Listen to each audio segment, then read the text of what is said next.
PKB-nya alhamdulillah sudah mencapai 70%, BPNKB-nya sudah mencapai 57%, PAP-nya 79 dan KYAD-nya mencapai 77%. Ini sudah menjadi kinerja yang sudah dilakukan di UPBD Kabupaten Kebumen. Kurang lebihnya akan ada kebijakan lanjutan, tapi ini sebagai data saya kira sudah cukup. Lanjut, strategi meningkatkan penerimaan PKB. PKB dalam konteks ini adalah pajak kendaraan bermotor.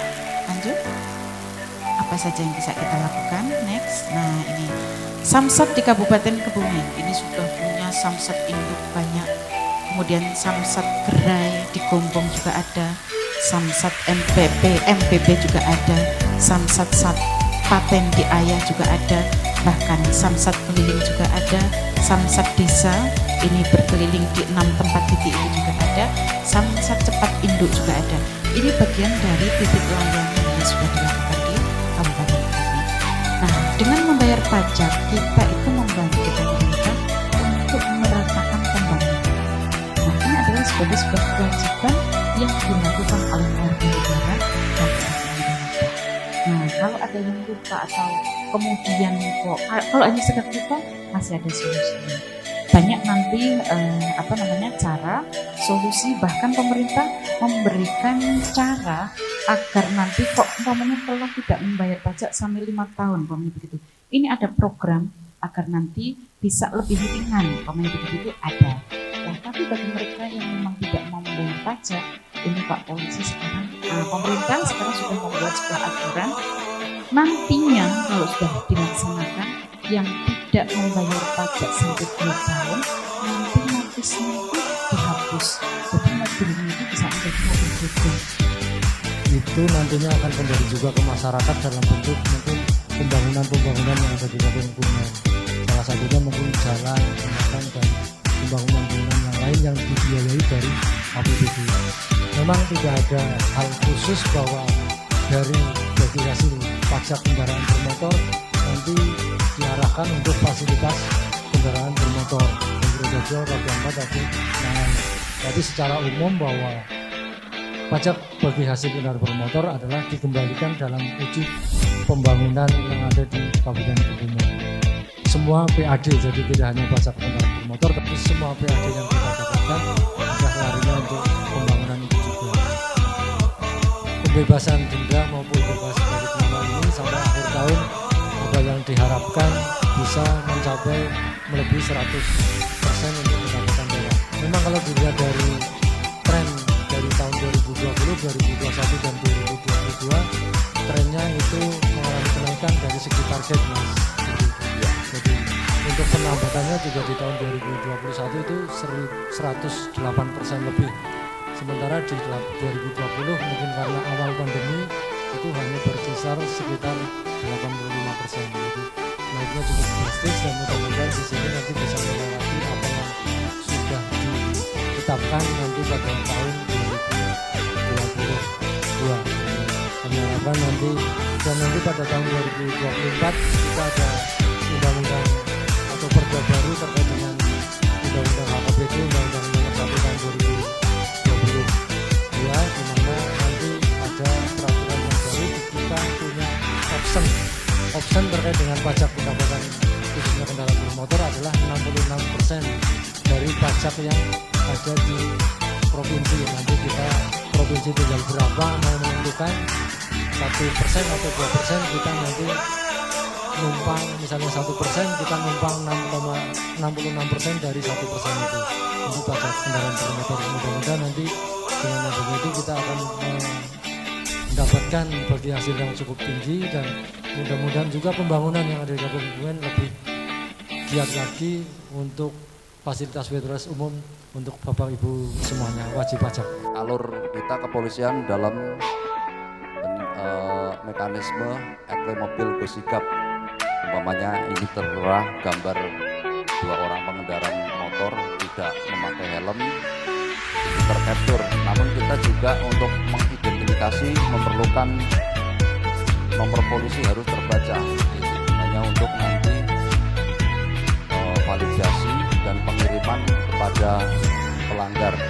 Selanjutnya nanti dikirim datanya, data dikirim sampai ke pelanggar.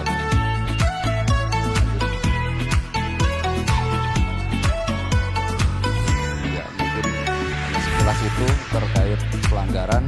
Ini juga pelanggaran adplay yang tertangkap juga mendukung terkait pembayaran kewajiban kalau di kita pengesahan registrasi identifikasi per tahunnya apabila kendaraan tersebut contohnya nomor polisi di belakangnya 2021 dengan tercapture oleh kamera tersebut, maka akan diberikan kiriman surat konfirmasi yang harus dijawab atau harus dikonfirmasi oleh pelanggar atau si pemilik kendaraan tersebut. Mungkin seperti itu penjelasan dari kami.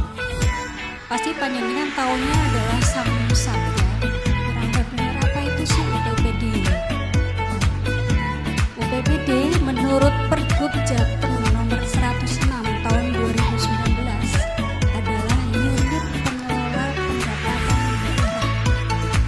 Merupakan salah satu UPT dari Bapenda Provinsi Jawa Tengah.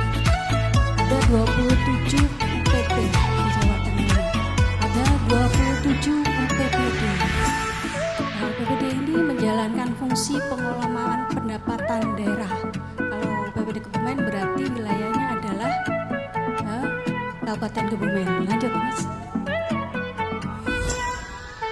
Ini Kabupaten Kebumen terdiri dari 26 kecamatan, 11 kelurahan, 449 desa. Lanjut. Lanjut Mas. Ini dasar dari pengenaan pajak adalah Undang-Undang Nomor 28 Tahun 2009 tadi yang disampaikan oleh Bu Rosida tadi. Penanggung jawab pajak siapa? Penanggung jawab pajak adalah pemerintah daerah. Siapa pemerintah daerah di sini? Di Jawa Tengah adalah Gubernur Jawa Tengah dan DPRD Provinsi Jawa Tengah. Pemerintah daerah punya OPD pendapatan daerah yaitu Bapenda Provinsi Jawa Tengah. Jadi nanti merujuk ke kami selaku pelaksana di kabupaten kota. Lanjut.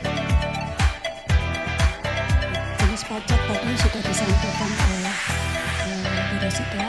Karena kita memang menjadi saya OPD-nya pemerintah daerah. Di situ ada DPRD, pasti slide-nya sama ya. Ini jenis pajaknya adalah yang dikelola provinsi adalah pajak kendaraan bermotor, biaya balik nama, pajak air permukaan, pajak bahan bakar, pajak rokok. Lanjut. Tadi disampaikan oleh yang mewakili pemerintah kabupaten bahwa memang ada bagi hasil untuk pemerintah kabupaten dari apa yang kita kelola. Untuk pajak kendaraan bermotor dibagi hasilkan saat ini 30% ya untuk kabupaten kota. Untuk biaya balik nama juga 30%. Untuk bahan bakar 70%, pajak air permukaan 70%, pajak rokok 70% untuk kabupaten kota. Mari Hamadi, mari Majuki.